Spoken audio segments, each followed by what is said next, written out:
This one is a bit of an irony. A few months back, companies all over the world were pulling all stops out to woo and retain talent.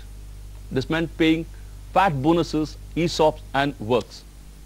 Now the scene has changed completely. Global slowdown has wiped off the smile from everybody's face. And companies, in the bid to stay afloat, are looking at ways and means to lay off people, cut salaries, perks and what you have. And handling the transition from boom to bust has fallen on the broad shoulders of HR heads. So how are they managing it? That's our talking point. HR challenges and opportunities amidst global meltdown. And joining me on the show are Mr. Howard Stevens, Chairman and CEO of the Charlie Group, a talent management, leadership development and sales improvement corporation. Mr. Adil Malia, Group President, Human Resources of the SR Group, which has a strong presence in steel, shipping, telecom and oil. And Mr. Prashant Kambaswadkar, Managing Director of Universal Business Solutions that provide end-to-end HR solutions to corporates. Gentlemen, welcome to the show. Hi, Ravi. Yeah. Thank you. Howard, if I may begin with you, US is in the eye of the storm. Everything has started there. The unemployment rate is very high. It's 25 years high. 4.4 million people have lost their job. And every month, 500,000 people are losing the job there. So what is the sense you're getting there? And what is the mood of the people? Are they very angry because of the financial sector debacle, or what is it? There are two answers to that. Obviously, it's a complex issue. In the first context, we've been exposed enough to recognize that we're not as severe as it could be. And you'll note we still talk about recession. Very seldom does the word depression occur. Why that's important is a relative issue. Back in the Depression, 1929 through 1934, unemployment got to be 36%. So the 8 and 9 and possibly as high as 10 or 11% that it's projected to go now is still seen as relatively safer than it was before.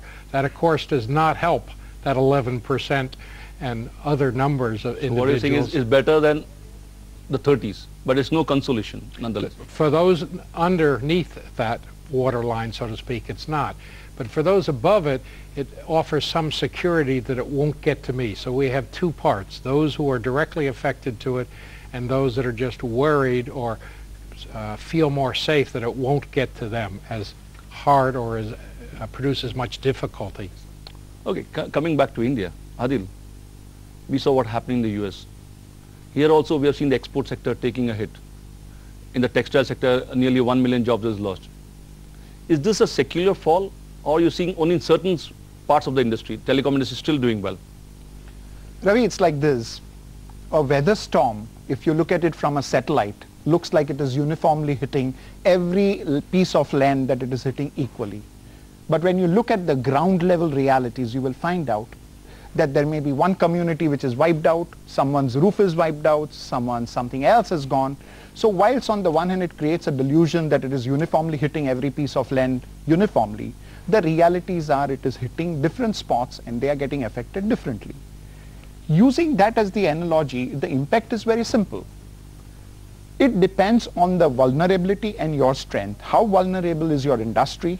What is your core strength and how are you able to cope with the situation? That's how each industry is feeling. And within industry also, it is not true that everyone is uniformly meeting it. It depends on your capabilities, it depends on your relevant strengths, it depends on what is your business model. So it is true to say from a larger extent that yes, we are affected, but to say that all sectors have been uniformly affected, there is a general shy of gloom, that's not a reality. Would you say India is growing at a 6% growth rate? That is the reason we are not being affected so harshly compared to the West? Yes and a no. There are only two economies which are going to grow. Whilst of course there has been, and I was reading this Economic Times report which says that the gloom kind of situation shows a 4.6% GDP growth that's likely to happen.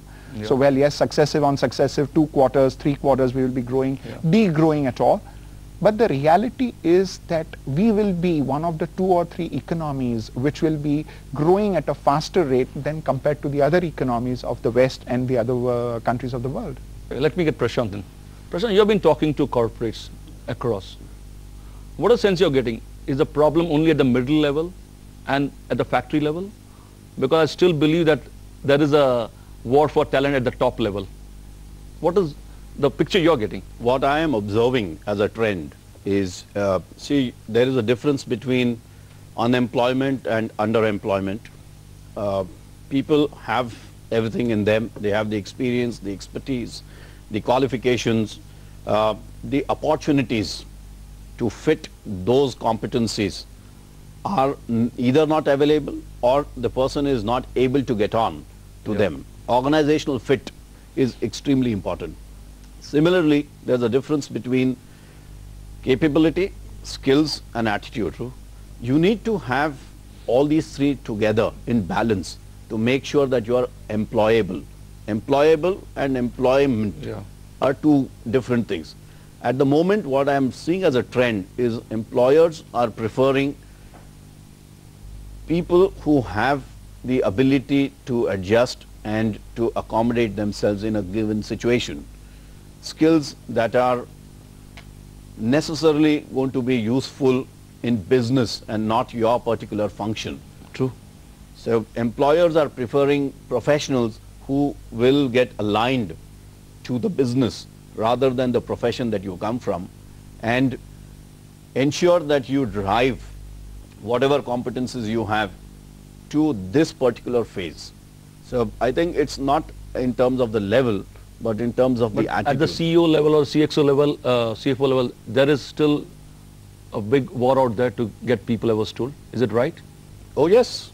At the moment, this is an opportunity, and I don't think so we need to look at it as a recession. It's a slowdown. Yeah, and this is an opportunity people are looking at to get the best talent that is available. People are wanting to make a difference, and they are wanting to be looked at. The strange conundrum, they're cutting on the one hand and hiring back on the other hand, and that's a most inefficient way to do it.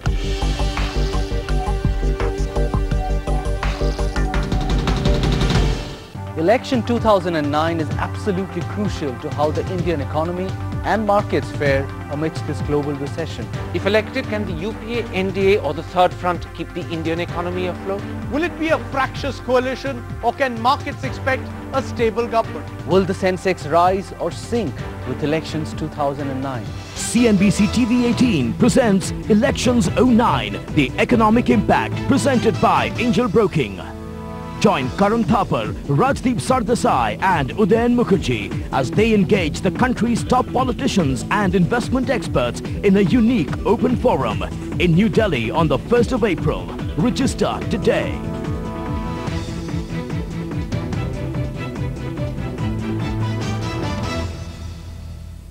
Presented by Angel Broking, service truly personalized.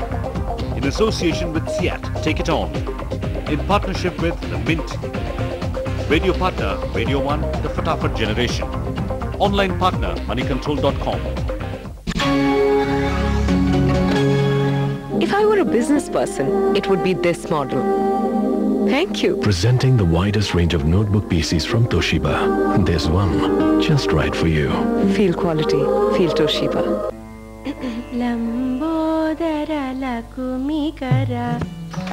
I am doing my PhD on behavioral patterns of early men. Okay. Are you Sri Krishna? Yes. Please come. Do you smoke? No. Saturday, Sunday off. Lakshmi was saying, why go to USA? India has got everything nowadays.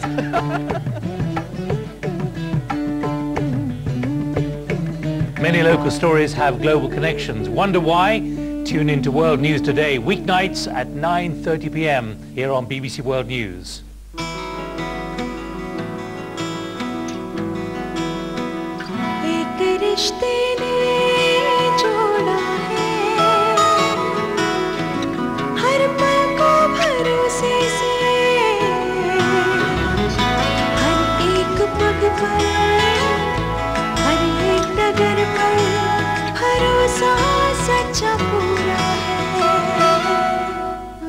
Punjab national bank, भरोसे का प्रतीक। Colours movie magic में ओम शांति ओम इस रविवार शाम 4 बजे और colours मस्त movie में भूल भुलैया रात 8 बजे सिर्फ